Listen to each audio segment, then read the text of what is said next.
अस्सलामुअलैकुम। SMTV global के साथ मैं हूं आमना अनफाल। सबसे पहले शामिल करेंगे न्यूज़ हेडलाइंस।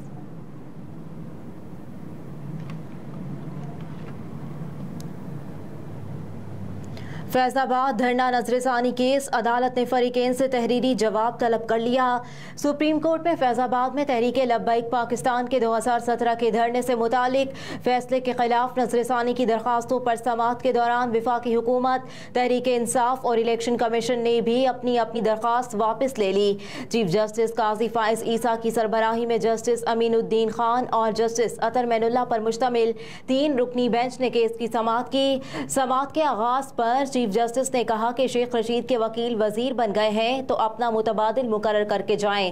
पहले कुछ बातों की वजाहत करना चाहता हूं। ये रेगुलर बेंच है, खुसूसी बेंच नहीं। नजरसानी दरखास्तें फौरी मुकर्रर होती हैं, लेकिन ये 4 साल मुकर्रर ना हुई। चीफ जस्टिस ने कहा कि फैसला देने वाले एक जज रिटायर्ड हो चुके हैं, इसलिए इससे बेंच के सामने नहीं लगा। अटॉर्नी जनरल मंसूर उस्मान आवान ने कहा कि हम नजरसानी दरखास्त वापस लेना चाहते हैं।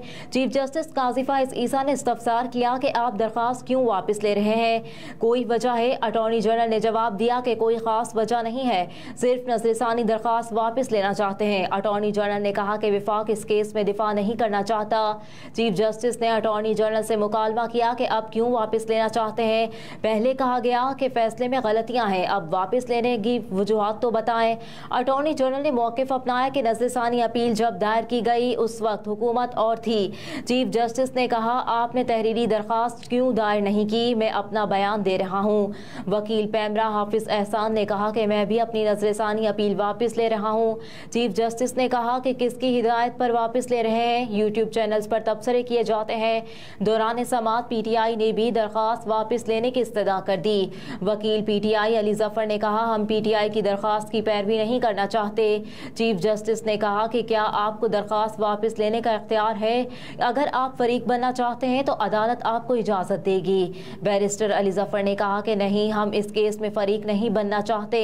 चीफ जस्टिस ने रिमार्क्स दिए कि पहले कहा गया था फैसला गलतियों से भरा पड़ा है, अब क्या फैसले में गलतियां खत्म हो गई? क्या नजरसानी दरखास्तें वापस लेने की कोई वजह है?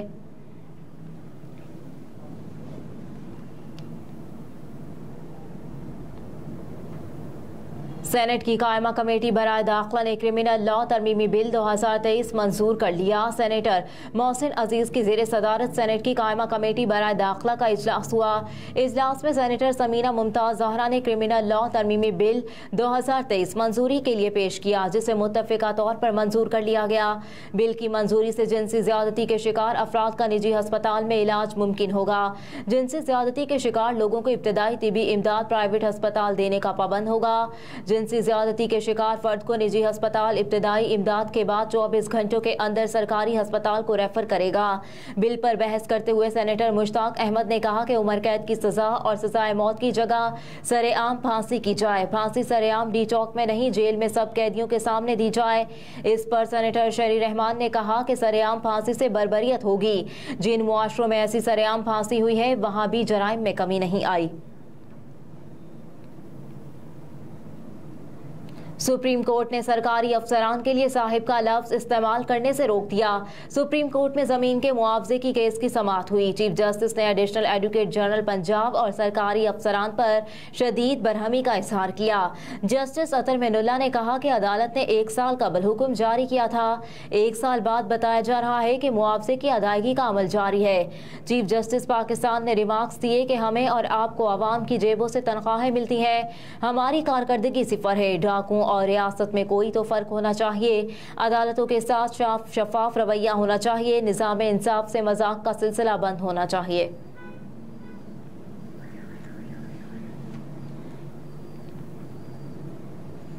जाली अकाउंट सोतोशा खाना केस, जरदारी और गैलानी एहतसाब अदालत तलब। इस्लामाबाद की एहतसाब अदालत ने नैब केसेस में साबिक सदर आसिफ अली जरदारी और साबिक वज़ीर आज़म यूसुफ रज़ा गिलानी को तलब कर लिया। आसिफ अली जरदारी और यूसुफ रज़ा गिलानी को 24 अक्टूबर के लिए नोटिस जारी कर दिए गए। अदालत ने आसिफ अली जरदारी और यूसुफ रज़ा गिलानी को ज़ाती हैसियत में अदालत पेश होने की हिदायत की है। वाज़ेह रहे कि साबिक चीफ जस्टिस उमर अता बंदियाल ने अपनी मुद्दत मुलाजमत के आखिरी रोज़ नैब तरामीम के खिलाफ चेयरमैन तहरीक इंसाफ की दरख्वास्त पर फैसला सुनाते हुए इसे काबिल समाअत करार दिया और नैब तरामीम की 10 में से 9 तरामीम कलअदम करार दे दी। सुप्रीम कोर्ट की जानिब से नैब तरामीम को कलअदम करार दिए जाने के बाद साबिक सदर आसिफ अली जरदारी समेत 6 साबिक वज़ीर आज़म के खिलाफ केसेस दोबारा खुल गए।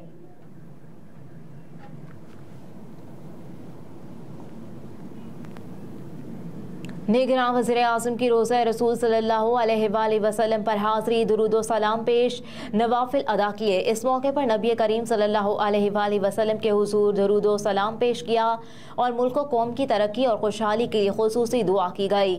निगरान वज़ीर आज़म आज उम्रा अदायगी के लिए मक्का मुकरमा रवाना होंगे, जहाँ वो मस्जिद हराम में उम्रा अदा करेंगे, जबकि दौरे के दौरान सऊदी अरब में आला हुकाम से मुलाकातें भी होंगी। गुज़िश्ता रोज़ निगरान वज़ीर आज़म अनवारुल हक काकड़ निजी दौरे पर सऊदी अरब पहुंचे थे। गवर्नर शहजादा फैसल बिन सलमान ने मदीना मुनव्वरा के अमीर मोहम्मद बिन अब्दुल अजीज इंटरनेशनल एयरपोर्ट पर निगरान वज़ीर आज़म का खैर मकदम किया। पाकिस्तान के सफ़ीर अहमद फारूक, कौंसल जनरल खालिद मजीद, पाकिस्तानी सिफारत खाने और जद्दा कौंसलेट जनरल के अफसरान भी मौजूद थे।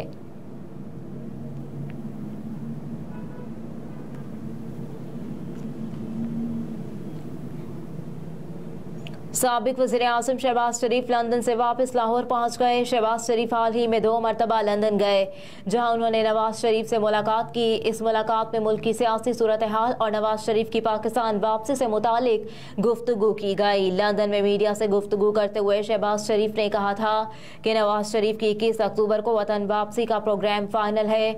मुल्की अवाम तारीखी इस्तकबाल करेंगे। तमाम पार्टी रहनुमा 21 अक्टूबर से कबल बैरून मुल्क सफ़र न करें।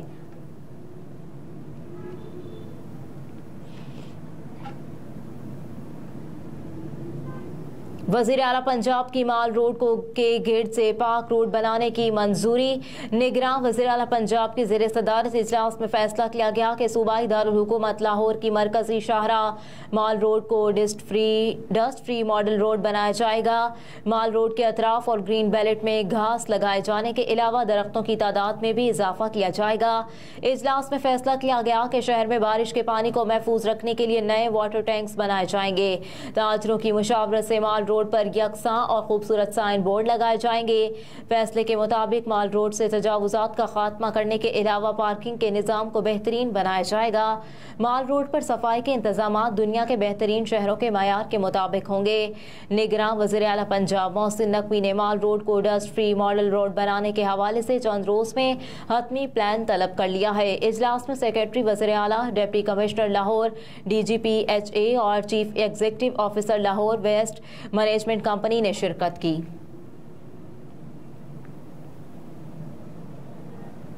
पाकिस्तानी रुपए के मुकाबले में डॉलर की कदर में मजीद कमी। कारोबारी हफ्ते के चौथे रोज इंटरबैंक में अमरीकी करेंसी की कीमत में 85 पैसे की कमी आई, जिसके बाद इंटरबैंक में डॉलर 287 रुपए 90 पैसे पर ट्रेड कर रहा है। गुज़िश्ता कारोबारी दिन के इख्तिताम पर इंटरबैंक में डॉलर 288 रुपए 75 पैसे पर बंद हुआ था।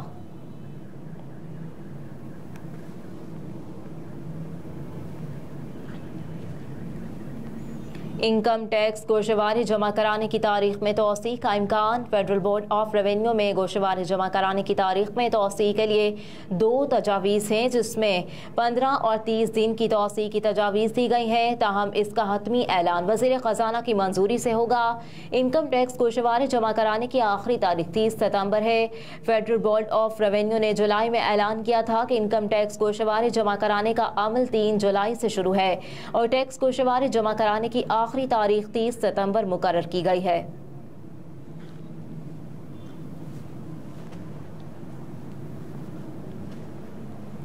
और हरदीप सिंह के बाद अमरीकी सिखों की जान को भी खतरा, FBI ने खबरदार कर दिया। कनाडा में सिख रहनुमा हरदीप सिंह निज्जर के कत्ल के वाक़े के बाद अमरीकी वफाकी तहकीकाती एजेंसी FBI ने अमरीकी सिख बरादरी की 3 अहम शख्सियात को भारतीय दहशतगर्दी से खबरदार कर दिया। मीडिया रिपोर्ट्स के मुताबिक अमरीकी वफाकी तहकीकाती एजेंसी ने अमरीकी सिख बरादरी की 3 अहम शख्सियात को एहतियात की हिदायत की है। कनाडा में भारत के हाथों हरदीप सिंह निज्जर को बेदर्दी से कत्ल करने के वाक़े के बाद FBI ने अमरीकी सिखों को भारतीय खतरात से आगाह किया। अमरीकी अखबार का कहना था कि तीनों सिख रहनुमाओं को कहा गया है कि इनकी जिंदगियों को खतरात लाहक हो सकते हैं। कैनेडियन वज़ीर आज़म जस्टिन ट्रूडो ने मुसद्दिका शवाहिद की बिना पर भारत को हरदीप सिंह के कत्ल का जिम्मेदार ठहराया था। अमरीकी अखबार की रिपोर्ट के मुताबिक दुनिया भर में सिखों को भारत की जानिब से धमकियां मिल रही हैं। हरदीप सिंह कत्ल से पहले बरतानिया और पाकिस्तान में मशकूक हलाकतों का जायजा लिया गया, जबकि वाक़े से पहले सिख कारकुनों के इल्जामात और दावों का भी दोबारा जायजा लिया गया। कोऑर्डिनेटर अमरीकी सिख कम्युनिटी पर प्रितपाल सिंह ने बताया कि मेरे 2 दीगर साथियों को FBI ने वाक़े के चंद दिन बाद बुलाया और भारत की सिख मुखालिफ दहशतगर्दाना कार्रवाइयों से आगाह किया।